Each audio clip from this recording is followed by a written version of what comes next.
Now I'm going to talk about grant management. Had the opportunity to show Matt how this works recently, but I'll show everyone how this works.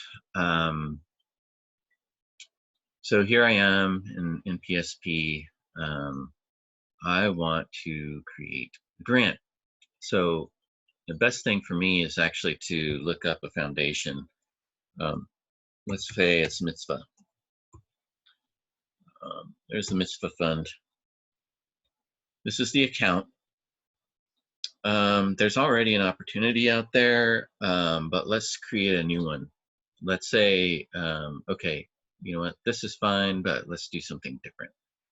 I'm going to go ahead and, scroll over, or what do you call it, hover over opportunities in the related list quick links on the account record. Click new. It's a grant. Next. And again, I want to call it, I can call it anything. We'll have naming conventions set up for us, but for now, I'm just going to call it COVID. Primary contact, we don't have that set up yet. But let's say John Coltrane is actually the primary contact with the Mitzvah Fund. I don't know, just making it up. We're going to say this is for $250,000. We expect, we're just prospecting this grant right now, but we know from our past experience that they give typically in November. I'm totally making this up, but all I'm going to do is click November. I'm going to suggest that maybe it's November, end of the month in November. That's the date that we'd expect this grant to close. That means that we get verbal commitment, or better yet, the check actually comes in. The stage here is prospecting. You can see in a grant we have all these other kinds of stages that are important, and we'll go through that, just like we did with the major gift. Okay, this is the COVID-19. We actually know it's going to automatically create this probability based on the stage that we set, but we actually know from our experience these guys are really interested. We could set 50% if we wanted. And I'm not going to bother with any of the other things because we would want to customize those for what our specific needs are. Okay, let's save it. So now we have two. There's the one that we just created. Here's all of our information. And now, just like the last thing, we're going to have, we're going to have the same sort of like this is called a sales path. And I've customized a little bit of it where you can knock this down and it'll show you some of the things that you need. And let's say we've just created this and we're like, oh yeah, shoot, what is the grant requirements website? You can click the little pencil, fill that in, and you can ask, is it a grant renewal, previous grant, or the gift opportunity that's from, last time around, if it was a renewal. You'll see that you can't enter the next deliverable date. I'll show you why, because this is an automatic roll-up. So again, this is just a, HTTP. I'm not going to bother with this now, but that's what you can do. Now, with this in mind, Matt will learn that the first thing that we need to do is create the LOI. So he's going to go to this little clever tool called deliverables. So these are Matt's deliverables on this grant opportunity. This first one is going to be LOI, or let's say Mitzvah LOI submission. And it's an LOI, clearly. The due date for the LOI, let's say it's at the end of May, but as you can see, the end of May actually falls on a Sunday, so we want it to be Friday, okay? Close date, we leave blank. When we fill out this close date, that's the date that Matt actually submits the LOI, and that's important. So we're gonna hit save. So now we've got this pool deliverable. As you can see, it automatically populated the next deliverable date. What that is looking at is it's looking at this next, the deliverable date that has the most, the closest upcoming due date where the close date is blank. If I put a close date in there, if I actually put a date in there, this is no longer going to show up. That's a little bit of how helpful this thing is. I'm going to go to that deliverable though, let's say I was a grant manager, and I am going to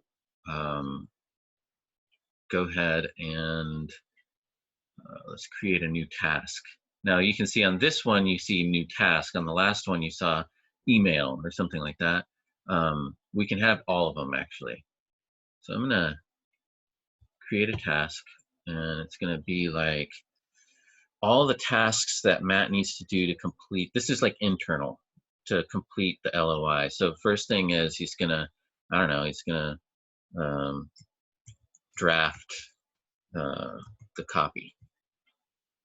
He can set his own internal due date, the end of this week. I'm not going to worry about that. It's related to the Mitzvah Foundation or submission.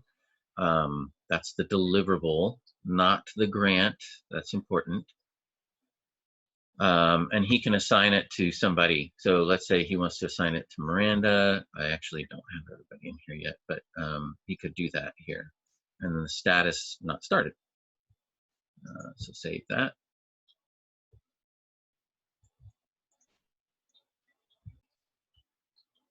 So as you can see, that task is now in the future, and it's listed here. Let's say that I want to do something where you can see that it's in the past. So I'm going to create a task that was like called research. And then set the due date in the past. Same thing, but change this thing to Matt.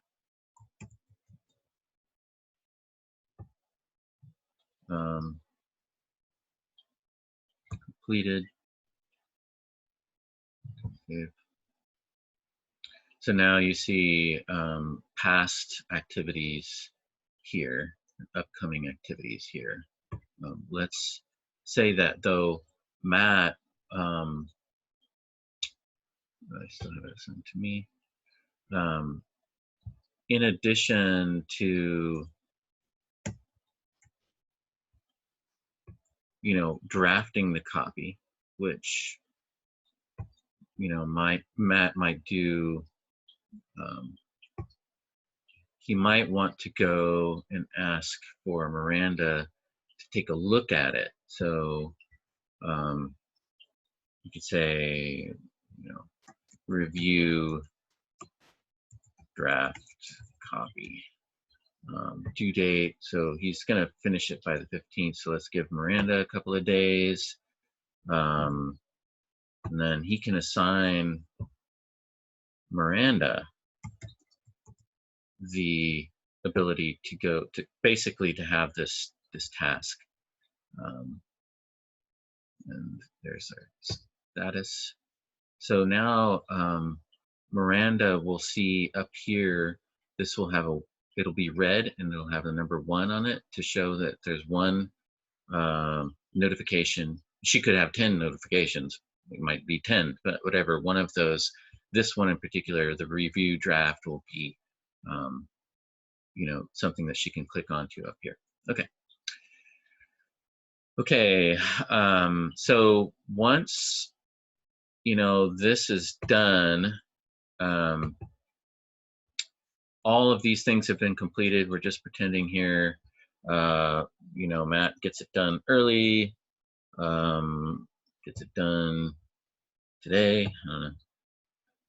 You can save it. Now you can see if we go back to the opportunity itself, it no longer has the next, let's open this guy up, you know, that next deliverable date, because that deliverable has a close date, as you can see here. Okay. So that's like your deliverables and how you can manage a grant. Once he's done that, okay, now you can click LOI submitted, and we have now record of that. And you would go all these same things all the way through until you finished it, just like we did with the major gifts. So one thing that I had set up was some useful things for grant pipeline. I've got a grant calendar here in a report where it says the next deliverable date. It'll organize them by deliverable dates, and we can actually set that up where it's by per month, not per day, not per actual day. And then you can see all of the grants organized by deliverables. So this does require every single grant to have a deliverable as long as it's open, and as they should, because that's how we track our grants. So if the deliverable is just you know, waiting on a response from Mitzvah Fund, then you can put that in there. You can also organize them by the different record types. So right now I don't have those really split up, but you could have, you know, government grants, and private foundation grants, and corporate grants, and family foundation grants. You could have that all in there as well on the grant calendar. The other thing, what we have is a grant pipeline. And so these are like all the grants based on the stage and where they're at. Again, we can make this look all very different. We can also do it where we get rid of the detail rows and just see the numbers. So this is the kind of reporting functionality that you can do in Salesforce for grant management. There's so much more. I'm not going to get into it right now, but it's pretty good stuff. All right, thanks.